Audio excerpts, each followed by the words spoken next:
রাজনৈতিক দলগুলোর সঙ্গে জাতিসংঘ মহাসচিবের বৈঠক, রোহিঙ্গা ইস্যুতে সমর্থন পুনর্ব্যক্ত। নির্বাচনী সংস্কারের পরই ভোট চায় বিএনপি, এই সরকারের আমলেই মৌলিক ভিত্তি তৈরির দাবি নাহিদের। সিপিবি কেন্দ্রীয় কার্যালয় ঘেরাওয়ের হুমকি, সতর্ক অবস্থানে আইন শৃঙ্খলা বাহিনী। ট্রাম্প প্রশাসনের নতুন নিষেধাজ্ঞার পরিকল্পনা, ভিসা বন্ধ হতে পারে 43 দেশের। এবং বেলুচিস্তানে ট্রেনে হামলায় ভারতকে দুষছে পাকিস্তান, অভিযোগ প্রত্যাখ্যান ভারতের। আমন্ত্রণ টিভিএস নিউজ অব দ্য ডেতে, সাথে আছেন রঞ্জু ইফতেখার। দেখছিলেন সংবাদ শিরোনাম, এবারে জানাবো বিস্তারিত। ঢাকায় জাতীয় ঐক্যমত্য কমিশন ও রাজনৈতিক নেতাদের সঙ্গে গোলটেবিল আলোচনা করেছেন জাতিসংঘের মহাসচিব অ্যান্তোনিও গুতেরেস। 15 মার্চ দুপুর 1টায় রাজধানীর হোটেল ইন্টারকন্টিনেন্টালে এই বৈঠক অনুষ্ঠিত হয়। বৈঠকে বিএনপির মহাসচিব মির্জা ফখরুল ইসলাম আলমগীর ও স্থায়ী কমিটির সদস্য সালাহ উদ্দিন আহমেদ, জামায়াতের সেক্রেটারি জেনারেল মিয়া গোলাম পরোয়ার, এবি পার্টির সাধারণ সম্পাদক আসাদুজ্জামান ফুয়াদ, জাতীয় নাগরিক পার্টির আহ্বায়ক নাহিদ ইসলাম, গণসংহতি আন্দোলনের প্রধান সমন্বয়কারী জুনায়েদ সাকি ও সিপিবির সাধারণ সম্পাদক রুহিন হোসেন প্রিন্স অংশ নেন। বৈঠকে আইন উপদেষ্টা আসিফ নজরুল, ঐক্যমত্য কমিশনের সহ সভাপতি অধ্যাপক ডক্টর আলী রিয়াজ, সদস্য ডক্টর ইফতেখারুজ্জামান, বদিউল আলম মজুমদার উপস্থিত ছিলেন। এদিকে জাতিসংঘ মহাসচিব অ্যান্তোনিও গুতেরেস রোহিঙ্গা ইস্যুতে বাংলাদেশকে জাতিসংঘের সমর্থন অব্যাহত রাখার কথাও পুনর্ব্যক্ত করেছেন। সকালে রাজধানীর গুলশানে জাতিসংঘের নতুন ভবনে এক অনুষ্ঠানে বক্তৃতাকালে তিনি এই আশ্বাস দেন। শুধু নির্বাচন কেন্দ্রিক সংস্কার শেষে দ্রুত জাতীয় সংসদ নির্বাচন চায় বিএনপি।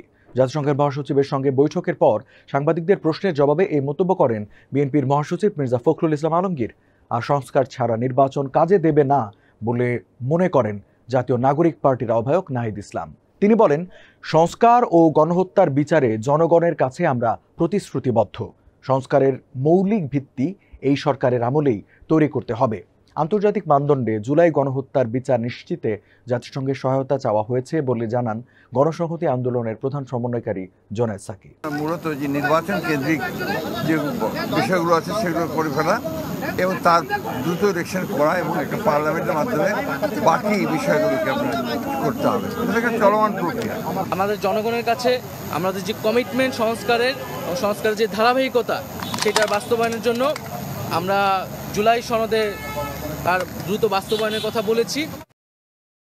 ধর্ষণ বিরোধী আন্দোলনের অংশ হিসেবে কেন্দ্রীয় কার্যালয়ে কালো পতাকা উত্তোলন করেছে বাংলাদেশের কমিউনিস্ট পার্টি সিপিবি। 15 মার্চ সকালে এই কর্মসূচিতে দলটির নেতাকর্মীরা অংশ নেন। পাশাপাশি বাংলাদেশ ছাত্র ইউনিয়ন, বাংলাদেশ যুব ইউনিয়ন, উদীচী শিল্পগোষ্ঠী, সমাজতান্ত্রিক ছাত্র ফ্রন্ট, জাতীয় সমাজতান্ত্রিক দল, আম্বিয়া সহ বিভিন্ন দল ও সংগঠনের নেতাকর্মীরা এই কর্মসূচিতে অংশ নিয়েছেন।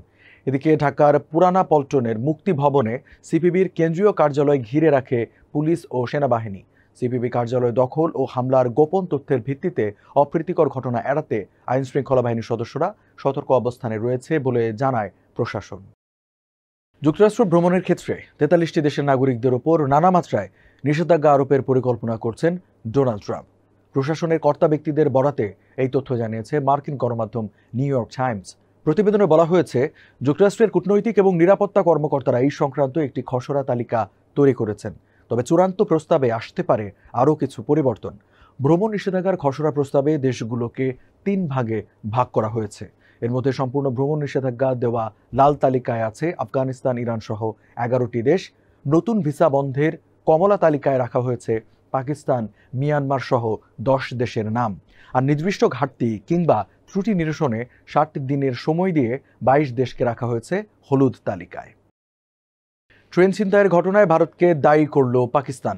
14 মার্চ সংবাদ সম্মেলনে এই অভিযোগ করেন পাকিস্তানের আন্তঃবাহিনী জনসংযোগ ISPR এর মহাপরিচালক লেফটেন্যান্ট জেনারেল আহমেদ শরীফ চৌধুরী।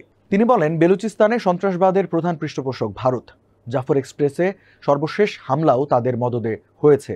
সন্ত্রাসীরা ভারত ও আফগানিস্তানের তৈরি অস্ত্র ব্যবহার করেছিল, যা পূর্ববর্তী হামলাগুলোতেও দেখা গেছে। পাকিস্তানের বিরুদ্ধে গোয়েন্দা ভিত্তিক যুদ্ধ চলছে বলে অভিযোগ তোলেন বেলুচিস্তানের মুখ্যমন্ত্রী সরফরাজ বুকতি। তিনি বলেন, যেখানে ভারতীয় গোয়েন্দা সংস্থা আফগান মাটিকে ব্যবহার করছে, তবে পাকিস্তানের অভিযোগকে ভিত্তিহীন বলে প্রত্যাখ্যান করেছে ভারত সরকার। ভারতের পররাষ্ট্র মন্ত্রণালয়ের মুখপাত্র রণধীর জাসওয়াল বলেন, আমরা এই ভিত্তিহীন অভিযোগ দৃঢ়ভাবে প্রত্যাখ্যান করছি। দর্শক, এই ছিল আজকে টিভিএস নিউজ অব দ্য ডেতে। এতক্ষণ সাথে থাকার জন্য ধন্যবাদ সবাইকে।